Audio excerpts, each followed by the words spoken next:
Positioning dulu nih. Mungkin kita nggak bisa bicara semuanya trader gitu kan. Ada investor juga, ada trader juga gitu ya. Nah, eh, mereka juga pasti melakukan aktivitas baik yang dari sisi investor maupun sisi trader nih. Nah, Hmm. yang menarik itu sebenarnya aku ngelihatnya nih kan market lagi bear nih. Jadi kayak dari kemarin kalau ngikutin banyak banyak insight dari any community yang ada di Cuans, itu banyak yang oh reskes dulu deh atau tunggu dulu deh nanti hasil FOMC berikutnya dan lain-lain karena posisi pasar lagi bear. Kita kan kemarin juga sempat kalau nggak salah sampai 6.500 ya. Nah, Mhm. eh, menariknya aku secara pribadi nih nggak ngerasain seber itu sebenarnya, nggak ngerasain seber itu. Jadi ini back again ke sebelum liburan Idul Fitri gitu ya. Itu kita udah prepare everything. Nah, ini mungkin juga bisa jadi insight juga sih.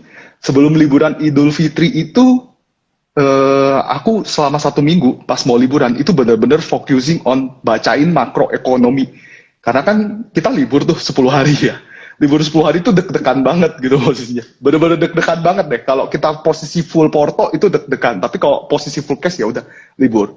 Nah cuma aku bukan tipikal orang yang suka dana tuh ngendep dibiarin begitu aja. At least ada ininya lah. Ada money managementnya gitu mas. Jadi pas waktu liburan malah uh, aku entry tuh gas sama minyak gitu. Mhm. Jadi yang saya lakukan ketika liburan yang paling utama adalah cari sentimen. Kalau kayak hari ini liburan, uh, malah saya duduk di depan laptop baca berita, terus nonton CNBC, nonton CNBC itu ya. Kan Mas Gibran tahu kan, aku kalau cerita kan, kalau lagi jalan, lagi Benar, nyetir, benar. pulang ke rumah, ya kan? Nah itu nonton tuh CNBC, YouTube rerun semuanya, aku nontonin tuh semuanya tuh harian waktu itu apa? Karena ngasih insight gitu kan. Mhm. Nah sama begitu juga dengan hari ini gitu kan, nonton berita, kemudian apa? Lihat berita-berita itu nggak cuma berita Indonesia, tapi berita secara makro keseluruhan ya Mhm. kan? Nah, kemudian baru tuh nanti lanjut lagi tuh kita incer, kira-kira incer emiten-emiten yang seperti apa dari sentimen-sentimen yang ada gitu kan. Nah, incernya baru mulai dari sisi analisa teknikal gitu. Misalnya eh, kayak saham-saham consumer kan sekarang ada mungkin UNVR gitu ya, aku sebut salah satu emiten ya kayak UNVR gitu, ada pattern teknikalnya double bottom. Nah, lebih ke arah gitu dulu sih. Jadi liburan tuh kita sebelum trading, mungkin kalau aku bisa bilang sejam 2 jam, jam 8 malam biasanya aku lakukan itu setelah selesai aktivitas dan yang lain-lain. Itu aku cari sentimen dan baru benar-benar cari emiten. Gitu sih mas. Kalau sebelum Oke. menghadapi bursa. Mhm. Berarti memang ya mau investor, mau trader punya effort sebelum market buka itu Ya, harus harus. dilakukan, mulai membaca, Harus.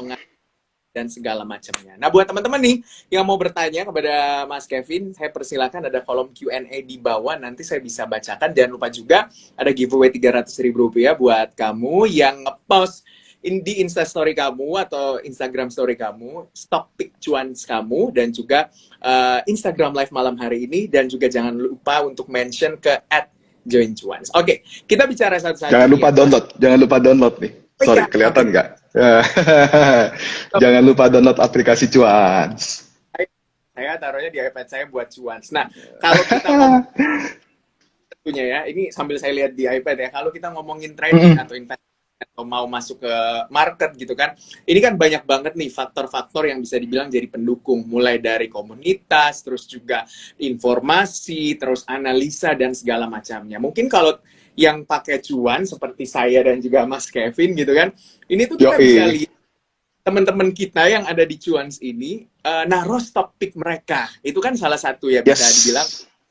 fitur yang unggulan atau andalan dari aplikasi Cuan. Jadi buat teman-teman yang belum belum download, jangan lupa ya download Cuans di apa namanya, Google Play Store dan juga Play Store kamu tentunya ya. Nah ini nih, di dalam sini kan nih kalau bisa dilihat ada stock pick nih. Semua orang tuh naruh stock picknya, ada Rifan Kurniawan, terus juga semua ada Koko Cuan lagi dan semua orang. Nah apa aja Banyak. sih sebenarnya orang belum tahu nih ya Mas yang lagi nonton Instagram Story kita, apa aja fitur yang mungkin bisa didapatin juga dari Cuans nih? Eh, Kalau aku biasanya nih ya, Hmm. sebelum trading nih kayak hari ini gitu, aku juga sambil lihat-lihat tuh tadi yang paling penting tuh sebenarnya stock pick untuk teman-teman yang mungkin belum pernah lihat cuans atau belum download, bisa download dulu, nanti itu ada di halaman pertama. Jadi aduh ini nggak kelihatan ya. Oke, ini di sini nanti ada stock pick dan ini dari semua grup saham itu ada muncul emiten-emiten apa aja yang dimention dan itu ketahuan persentasenya itu berapa. Saya Hmm. mungkin agak begini kali ya, kelihatan nggak ya? Ini Nggak kelihatan tahu gak Mas sih punya? Gibran bisa kasih lihat. Punya Mas Hmm. Gibran lebih kelihatan. Yes, kayak gitu. Ya, dibanding punya saya. Nah, baru dari situ nih Mas, kalau udah rame gitu kan stoknya, atau tadi balik lagi sesuai sama stok universe saya nih, ataupun teman-teman punya stok universe, jadi nggak harus saya ya, ini kan saya cerita by experience saya nih. Nah, itu saya detilin lagi tuh, tapi at least eh, dengan adanya fitur stock pick yang ada di Cuans itu, aku jadi tahu nih, kira-kira arah market tuh lagi bull kemana sih? Hmm. Apakah community-community ini lagi ngomongin sektor coal atau sektor energi yang lainnya, sektor teknologi. Nah, biasanya itu ketahuan dulu mulai dari stock pick, fitur stock pick yang ada di Cuans. Nah, balik lagi sih sebenarnya nanti kita juga kan ada tadi yang aku bilang namanya analisa juga untuk analisa teknikal gitu ya. Nah, itu juga sebenarnya dari sisi kalau teman-teman ngelihat di aplikasi Cuans itu di situ kebetulan lagi ada satu kelas yang aku udah pernah ikut juga ya. Kelas teknikal itu namanya ini kelasnya dari community-nya Bang Dian nih, Art and Hmm. Chat. Jadi nanti dapat bukunya nih dari Art and Chat untuk belajar harmonic pattern, khusus harmonic pattern nih. Nah, baru dari situ habis ngelihat sentimen, aku cari teknikalnya dan buat aku sih harmonic pattern itu salah satu indikator atau pattern yang paling baik untuk cari bottoming sih Mas Gibran. Hmm. Gitu. Oke, itu kalau dari sisi teknikal ya, kalau kita ngomongin teknikal. Ya. Tadi juga kalau udah download nih aplikasi Cuan itu bisa lihat stock pick saya. Saya lagi perhatiin emiten apa nih. Oh ya Nah, ya ya ya ya. tinggal cari profil saya, lihat tuh stock pick saya ada apa aja. Kalau saya bocorin dikit di situ tuh rata-rata shipping, terus call sama komoditi sih sebenarnya rata-rata yang lagi saya. Masih ini ya, masih shipping call sama komoditi ya. Berarti ya, Benar-benar. kalau Mas Gibran. Karena kalau kita lihat kan memang Mas Kevin ya sebenarnya mungkin masih banyak juga yang kurang ngeh gitu ya. Ini mungkin soal sentimennya juga. Kalau Mas Kevin lihat sebenarnya saat ini tuh memang komoditi itu masih menarik gak sih? Atau mungkin harus di wait and see juga? Oke, eh kalau aku bahas malam ini secara detail untuk sisi komoditi, besok kita juga ada satu sesi sama mentor baik sebenarnya ya untuk ngomongin fossil fuel. Boleh. Itu seru tuh, itu seru. Itu seru besok. Lebih detail lagi. Cuma aku kasih gambaran kulitnya dikit ya. Hmm. Besok mungkin bisa lebih detail. Jadi kemarin aku sempat nulis-nulis lah di Instagram Stories aku tentang oil and gas dan komoditi-komoditi lainnya. Ya kan, balik lagi aku bilang sebelum lebaran aku sudah ngincer oil and gas. Jadi pegas itu pas sebelum lebaran kalau nggak salah sempat naik 5%. Nah, kita tuh ngincer retrace. Hari kedua atau hari ketiga setelah lebaran itu dia sempat retrace, kita ngincer di situ. Aku Hmm. dapat pokoknya lumayan bottom lah waktu itu. Nah, sampai sekarang kan pegasnya udah 1.700-an kan. Karena gini, Benar. jadi kemarin aku juga udah nulis bahwa impact Rusia sama Ukraina ini sebenarnya harus kita perhatikan terutama di pasar real, gitu ya. Kan kadang-kadang kita cuma Rusia sama Ukraina perang, efeknya apa sih? Nggak ada efek ke Indonesia, nggak ada ini, nggak ada itu, gitu kan. Nah, ini juga salah satu menjadi buat saya ini menjadi satu sentimen kuat, jadi salah satu katalis kuat. Balik lagi kalau kita lihat kemarin market bearish, semua orang sempat nyebut ini karena the Fed naikin Federal Reserve Rate-nya, ya, FRR atau FFR biasanya disebutnya, itu di atas ekspektasi 50 basis poin ya di bulan April kemarin gitu ya. Karena mereka harus menahan laju inflasi ya, angka 8,7% ini angka inflasi yang tertinggi selama 40 tahun terakhir. Ya, bahkan kalau kita lihat UK Inggris itu sampai 9%. Ya. Nah, sedangkan Argentina itu kalau nggak salah kemarin, kalau saya nggak salah itu sampai 50%. Ya, ini inflasi ini sebenarnya yang nyebabin itu apa sih? Ya, yang pertama, satu, karena waktu itu quantitative easing.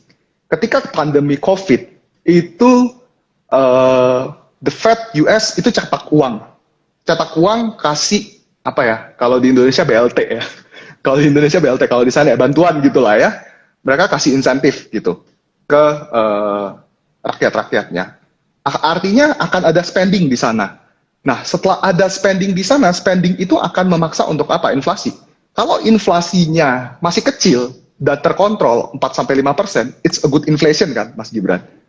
Nah, sekarang inflasinya udah mulai nggak kekontrol. 8% sampai 9%.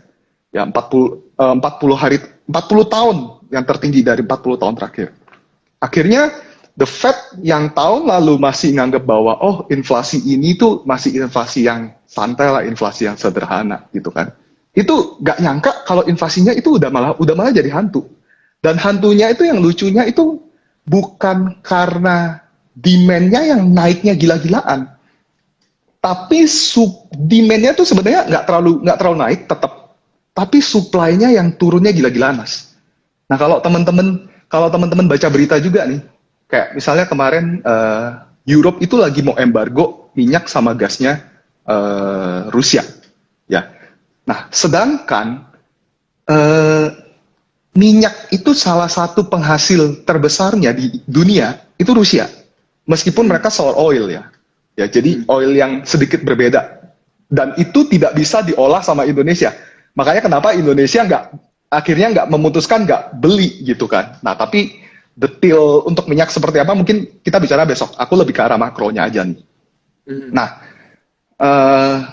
dan yang terjadi yang tadi aku sampaikan lagi, demand itu nggak turun. Supply-nya itu udah sangat-sangat berkurang karena embargo minyak Rusia. Nah, dengan demand yang nggak turun, supply-nya tetap. Ini lama-lama nggak bisa ngimbangin nih. Sehingga ya hukum ekonomi ya, permintaan tetap atau bertambah, ya kan, supply berkurang, demand-nya meningkat, harganya naik. Nah, harga naik ini akhirnya sampai kemarin Biden itu sampai teriak ke OPEC. Presiden Biden teriak ke OPEC bahwa tolong kalian pump more oil, gitu ya. Nah, kemudian CEO Aramco ya, salah satu produser terbesar dari OPEC, itu dia jawab bahwa kita nggak bisa pump more oil, karena gini Mas posisinya. Ingat nggak 2020 waktu COVID harga minyak per barel itu pernah minus $30 loh. Minus $30. Jadi kalau kita beli, kita timbun aja bentar, hari ini kita udah cuan $130 gitu kan. Karena harga minyak sekarang $140 berarti. Nah, itu jumlah oil rig ya, yang tercatat di OPEC itu dari sekitar, kalau nggak salah kalau aku nggak salah ingat itu sekitar 2000-an, itu turun sampai 200. Ya, itu udah the deepest point, udah in the past 40 years kalau aku nggak salah ingat juga. Ya, nah sekarang udah mulai perlahan-lahan meningkat tuh oil rig-nya. Tapi di OPEC sendiri mereka nggak bisa semena-mena aktifin lagi oil rig yang kemarin berhenti beroperasi itu. Karena isu ISG, Mas. Jadi isu ISG yang sudah dilontarkan bertahun-tahun sebelumnya itu mengurangi investment ke sektor-sektor energi yang berhubungan dengan fosil. Ya, coal, oil. Nah, dari situ mereka tidak invest besar-besaran lagi. Gitu. Jadinya sekarang kalau mereka mau, ceritanya nih kalau hari ini supply minyak dunia itu sedikit, ya bukan sedikit lah, mungkin kurang dibandingkan demand-nya. Ya, kalau saya nggak salah ingat itu bahkan Indonesia itu cuma 17 hari untuk Pertalite-nya. Supply di Amrik itu US itu kalau nggak salah cuma 2 hari dia punya storage gitu ya. Kalau aku nggak salah ingat. Nah, eh, karena tadi ada isu ESG ini, kalau saya aktifin oil rig sekarang, terus habis gitu perang ini selesai, ya kan? Balik lagi, orang beli minyak ke Rusia, ini OPEC yang aktifin oil rignya mau diapain? Gitu. Jadi makanya ini menjadi salah satu isu yang pelik. Nah, mungkin isu-isu yang kayak gini itu yang harusnya sering kita cari nih pas lagi liburan gitu. Mungkin sambil baca-baca berita sederhana gitu kan. Jadi kita tuh punya satu bayangan gitu. Oh, kira-kira kita mau ngincer sektor apa? Kadang-kadang banyak saya lihat mungkin fokusnya hanya di analisa teknikal gitu ya, Mas Gibran ya. Sebenarnya banyak banget sih teman-teman yang memang untung besar dari analisa teknikal, tapi sebenarnya kalau kita bisa tahu tentang ekonominya secara makro ataupun emitennya secara mikro, itu bisa nambah conviction-nya kita. Jadi kita pas waktu kayak udah mau beris nih, kayak kemarin nih kelihatannya mau beris ya, aku malah kayak ya udahlah, nggak pusing gitu, kayak switch sektor aja, udah sektornya lambat laun pasti akan ke sini. Aku sempat beli Elsa tuh di 296.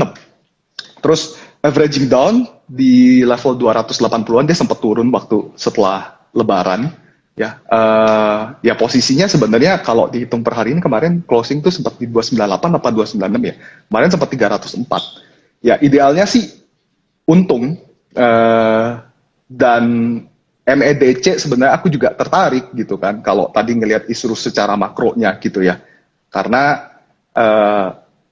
penghasilnya kan saat ini cuma MEDC, Akra itu trading, ya MEDC aja sih di Indonesia yang aku lihat yang ngasilin minyaknya gitu kan.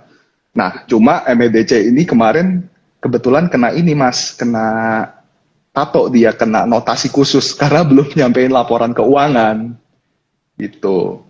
Nah, biasanya sih memang kalau sebelum trading, ya aku pasti nyari-nyari berita nih yang kayak gini-gini tuh penting banget sih buat aku gitu. Oke, memang penting banget sih sebenarnya kita Iya, mengetahui utang makroekonomi. Kalau teman-teman juga tahu atau belum tahu, mungkin ketika World Economic Forum begitu ya di Davos juga, Uni Eropa udah buang kata kalau misalnya akan mempercepat pekan depan mungkin ya nggak akan ada lagi yang membeli komoditas dari Rusia, mau itu minyak, mau itu gas yes, ataupun gitu ya. Jadi padahal iya, seperti di 9,2 juta barrel setiap hari Rusia itu lifting minyak dan gas ya, juga. Sangat iya, kan liftingnya untuk Rusia ini. Jadi bayangin kalau misalnya nggak ada supply migas dari Rusia, gimana nih pasar Eropa? Gitu tuh. Ini nih yang membuat harga komoditas itu lagi gila-gilaan banget nih. Oke, bener. Nah, tempat nyinggung gimana? soal teknikal juga nih, soal teknikal yang juga harus diketahui. Tadi kan kalau saya nggak salah dengar Mas Kevin bilang udah beli pegas itu dari sebelum Lebaran ya, karena kan nunggu retrace-nya itu kan, melihat juga chart dari Ya, pegas itu ada indikasi mau retrace juga. Nah, sebenarnya kalau mau belajar teknikal itu seperti gimana sih Mas? Apa sebenarnya harus benar-benar dipahami gitu dan diperhatikan? kalau mau belajar teknikal, sebenarnya sekarang kan literasi itu udah banyak ya, sangat Hmm. banyak gitu, literasi udah banyak. Tapi literasi yang banyak itu, satu, apakah bisa dipertanggungjawabkan kebenarannya? Karena nih, jujur, aku tuh pernah ketemu nih sama beberapa influencer yang, maaf ya, gambar double bottomnya tuh di atas gitu loh, ya kan. Sedangkan kalau kalau Bulkowski gitu ya, kita kan belajar chart pattern itu dari Bulkowski ya, penemu chart pattern gitu, istilah bapak chart pattern dunia lah, ya Bulkowski chart pattern gitu kan. Itu double bottom itu kan reversal pattern gitu, bukan continuation pattern gitu kan. Nah, eh, yang saya takutkan adalah kita dengan kemudahan mengakses informasi saat ini, mungkin kita bisa mendapatkan informasi yang lebih banyak, tapi apakah informasi itu benar dan lebih baik? Nah, itu yang harus dipertanyakan.